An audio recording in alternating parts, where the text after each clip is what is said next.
Ladies and gentlemen, the opportunities are fantastic. The challenges, however, also. What will it take? Why do ports have to become smart? And what is the behavioral change that we need? Because IT is there, solutions are there, but it's human. It are people who have to do it. If you think about the world in the 21st century, that we will see changes that go faster and faster and faster. If you look at the social demographics, the world population is going from 7 to 9 billion people. That means an explosion. But it's not everywhere the same. The US is aging. Europe is aging and shrinking. If you look at a country like Germany, that more than 30% of the population will be 65 years and older. And I'm going to be one of them. If you go to Africa, if you go to the Middle East, if you go to India, the population is still getting younger. And of course, it doesn't apply to us, but in general, young people are more innovative than older people. If you look at the diversity, then the world will be more diverse than ever. Also economically. The GDP growth, we all know that, in emerging countries is faster and will overtake the GDP of the developed world. But the other thing that's happening, that if you look, we just heard about Lufthansa, but if you look now what's happening in the Middle East, in Dubai, in Abu Dhabi, in Qatar, these new airlines are coming up with a speed, 80 million passengers next year for Emirates. And you know, I always say that God was able to create the world in 7 days because there was no installed base. Probably with ports, it will go a little bit slower to build a port, but a lot of innovation will come out of places that we're not used to. Thirdly, the big thing is the environment. Global warming, we can't go in like we do and like we do. We have to reduce energy, and I'll show you that it's relatively early and relatively easy. So, my first statement, it's about sustainability. Smart solutions, the use of IT. It's all about staying competitive economically, but also staying competitive socially. Where do young people want to live, work, play, and learn? Can a city like Hamburg still attract young people? A city like Barcelona. How do we get the workforce that we want? And the third thing is that environmental.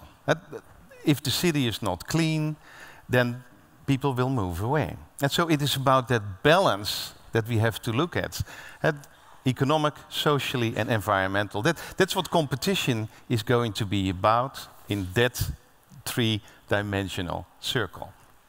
Next statement. If you look at that Hamburg, and then that we are here, and thanks for hosting us, to the organizer, Jens. But if you think about it, the port is in the city. An ability to expand geographically, increasing transport demand. Capacity has to be doubled to stay competitive. These boats are getting bigger and bigger, these vessels. I was here with Jens in January when the biggest new ship landed. 39,000 containers, I think. But do we want that? Do we really need it? We have seen it in the airline industry with the 380s, these big planes. People are saying, hey, it's a lot of infrastructural cost. Do we really have to do that? So, is there another way to increase capacity? Here is my real story. This is what my content is all about. Bear with me for a moment that I explain it to you. My father was an architect in Rotterdam. And I still say that with proudness, because Rotterdam is a big harbor. Just want to make the point. But he was a physical architect, ladies and gentlemen. He built roads, airport, library, harbor. And you know, I still remember as a child that he took me by the hand to the harbor and he said, Wim, when you have my age, the harbor will not be in the city, the harbor will be outside of the city. And that happened. I take my children by the hand and we talk about, will the future competition of Rotterdam be in Jeddah, in Saudi Arabia, with a transport, a railroad to Germany? I don't know, that 50, 60 years from now, that's how that will look and how they will catch up. The point I tried to make is that, so cities with ports that have something special, I think. That it's entrepreneurial, and it's always that the cities on the coast who were the most entrepreneurial cities. And so the port is the center. But we look more horizontally, the city, a hospital, a highway, a factory. And now I come to my point. We have a physical infrastructure, and what we basically do now with IT, that with technology, we create a digital overlay. And suddenly, you can start connecting things that in the physical world is not possible.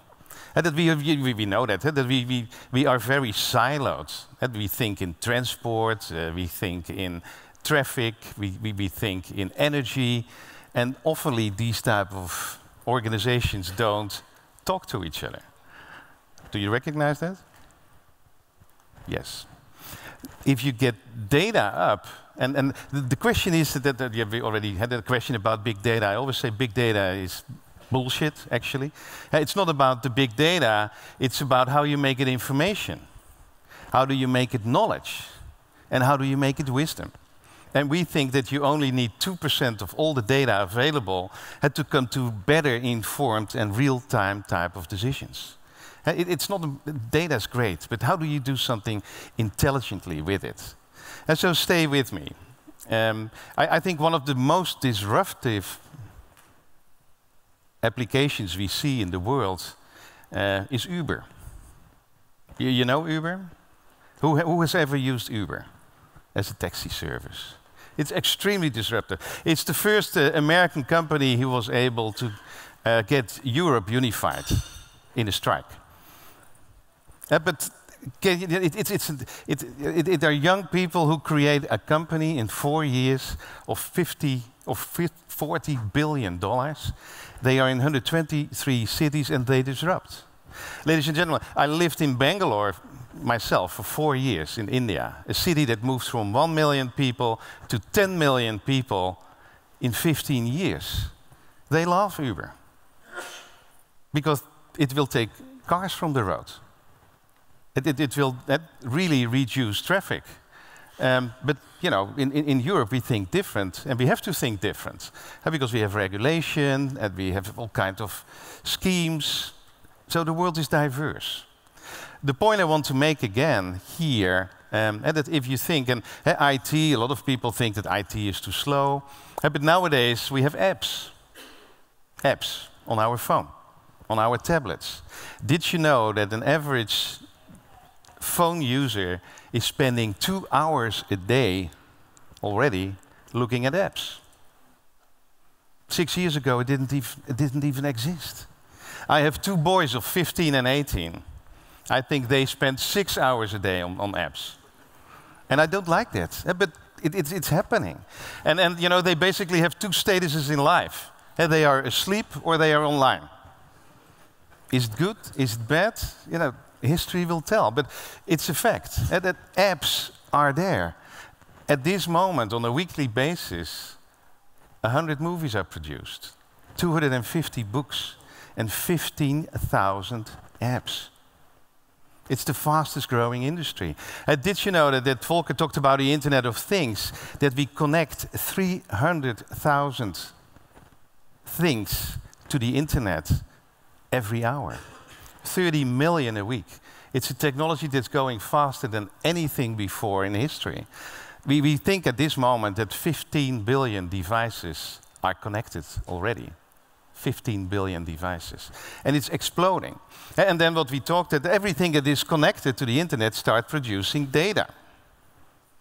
Data, how do you make it information? How do you make it knowledge? How do you make it wisdom?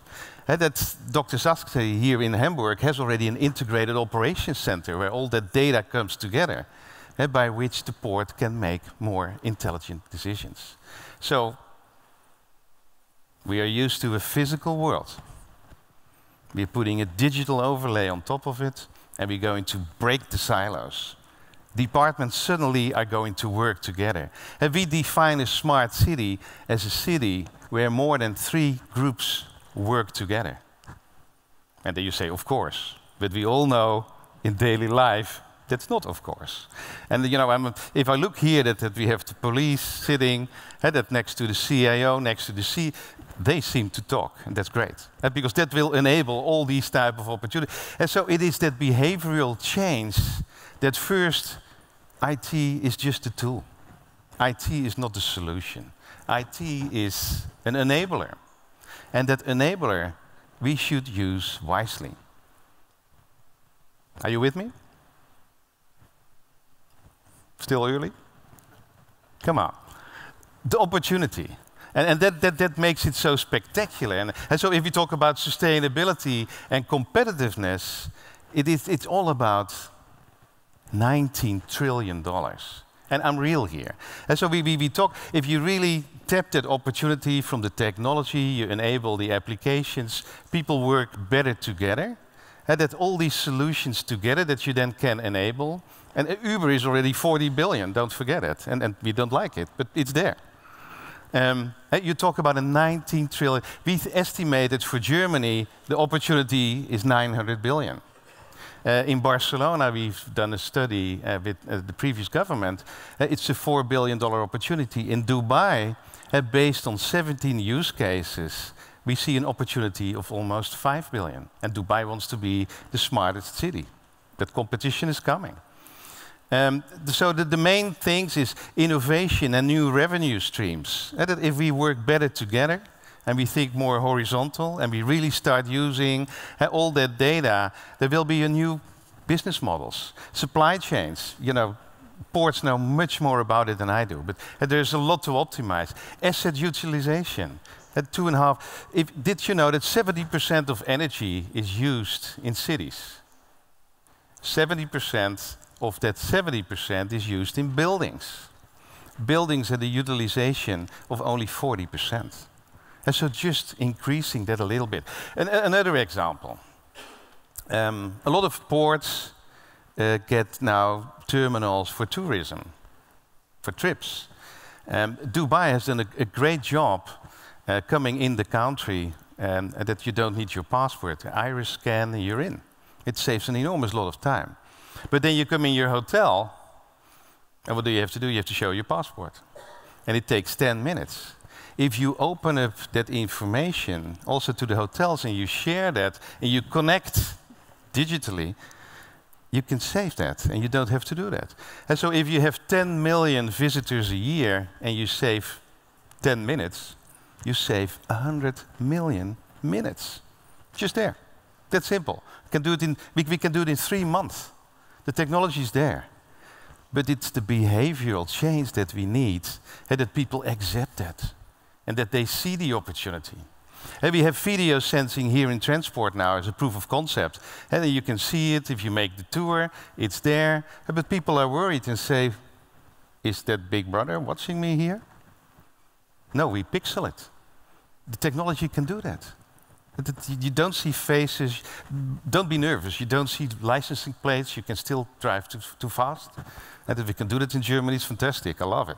But the point I tried to make is that how do you get that acceptance for that technology? And so don't try to read this. That here are the top use cases by industry that all make up that 19 trillion. What is it for ports? I don't know. We're learning that. And that we're learning here to work, to find it out.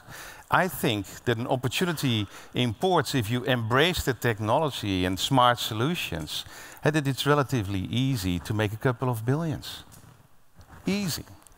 So, Hamburg. I think Hamburg is going to be the first IOE, what we call Citropolis. And we know Aerotropolis, but where you have a harbor, the city, the haven city, everything integrated. Smart systems, smart sensors, all together. You will hear a lot about it today. The benefits, but you know, that if we make cities, if we make ports smart, it will create new jobs. And that's what it's all about in you know, Western Europe. It will attract more FDI, foreign investments. Energy savings of 30% are relatively easy. And we have a use case, get used to the word use case. And we have a use case here in the city with LED lighting, and it follows movement. If there's nobody in the evening, why should the lights burn? It's a 50% saving. It's a proof of concept. It's there. It's all there. Water consumption, a reduction of 50%, relatively easy. If people are more happy, and we talk about its sustainability, crime rates go down by 20%. Traffic reductions of 30%, easy. But also inclusiveness for underprivileged people in bad neighborhoods, in Rio de Janeiro, in Africa, in India. Like I said, I lived 5 years in India myself. Had a technology-enabled education for 3 students per month. And we're working here with UKE, the hospital, had to get very, very ill children who have treatment. They stay connected to the classroom virtually. And they still have a social life, technology-enabled. We have a fantastic testimonial here in the hospital. But also education. At $3 virtually with technology enablement. Technology, and we all know that then, education are the big equalizers in society. But dare to use it. So my key takeaways. I know otherwise Max will come and kick me off the stage. And I have to wrap up here. If you agree with me that the world is getting increasingly diverse, data-driven, don't see it as a threat. See it as an opportunity. But make the data information. And digitalization of society, ladies and gentlemen, is happening. And let me give you one example of that. Who is making pictures on film? Anybody here? I see a lot of cameras, probably not. Also in hospitals, pictures are now, X-rays are digitized. Do you know that the company who invented photography, Kodak, in 2012 with 136,000 people went bankrupt? They didn't see the move coming. And so we think that that whole digitalization is an enormous opportunity, but also a threat. Embrace it. Security, of course, should be top of mind in everything we do. But think to go from data to information to knowledge to wisdom. We need new smart regulation. We have to work together with government to build regulation that anticipates all these opportunities. We need new ecosystems. And we have to do this collaborative, we have to do this inclusiveness. And so my real last statement, if you embrace these opportunities and you socialize it and you take people seriously and you work with them and you explain, you can go for exponential opportunities. Don't think in 5%, in 10, think in doubling things, taking 100% of costs out. Thank you very much.